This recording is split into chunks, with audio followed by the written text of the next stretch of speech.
o que seria uma natureza pecaminosa. O pecado de Adão e Eva corrompeu não somente os seus próprios corações, mas também de todos os seus descendentes.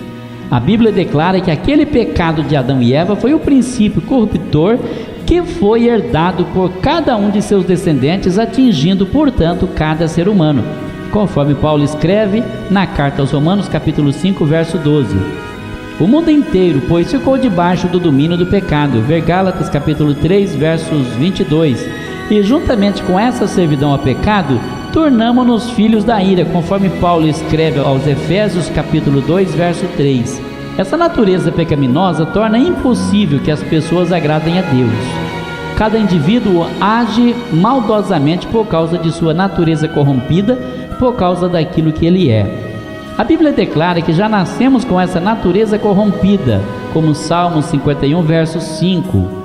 Gostamos de imaginar que as crianças são perfeitas, destituídas de natureza pecaminosa, mas quando vemos os pequenos irmãos e irmãs brigarem uns com os outros, então percebemos que o egoísmo faz parte da natureza humana.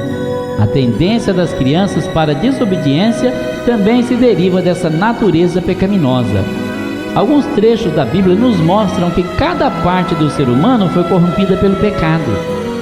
E nesse estado, o homem nada pode fazer que agrade a Deus. Pode ler 1 Timóteo capítulo 4, verso 2, Tito capítulo 1, verso 15, Romanos capítulo 1, verso 28, 1 Coríntios capítulo 2, verso 14, 2 Coríntios capítulo 4, verso 4, Efésios capítulo 4, verso 18 e etc, etc.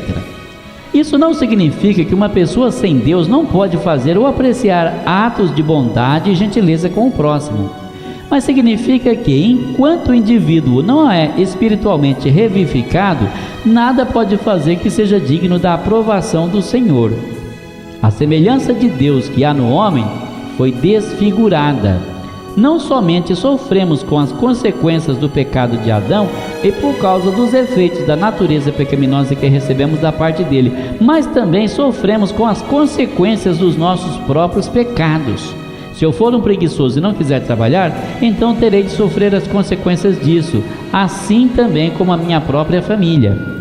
Com frequência temos de sofrer, não somente como resultado de nossos próprios pecados, mas também as consequências dos pecados de outras pessoas. Os cidadãos de um país cujos governantes sejam corruptos não podem desfrutar das vantagens que um bom governo lhes ofereceria. Os filhos de um pai alcoólatra podem sofrer os maltratos resultantes de uma mente intoxicada pela bebida. Muitas pessoas morrem em acidentes de trânsito por causa de motoristas bêbados.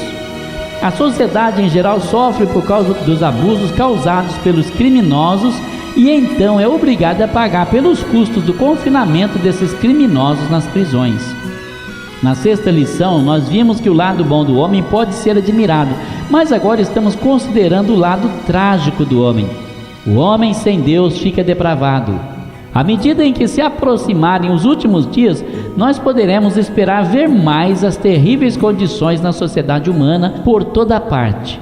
Sob a inspiração profética, o apóstolo Paulo escreveu essas palavras na segunda carta a Timóteo, capítulo 3, verso 1 a 5. Sabe, porém, isto, que nos últimos dias sobrevirão tempos trabalhosos, porque haverá homens amantes de si mesmos, avarentos, presunçosos, soberbos, blasfemos, desobedientes aos pais e mães, ingratos, profanos, sem afeto natural, irreconciliáveis, caluniadores, incontinentes, cruéis, sem amor para com os bons, traidores, obstinados, orgulhosos, mais amigos dos deleites do que amigos de Deus, tendo aparência de piedade, mas negando a eficácia dela. Destes afasta-te.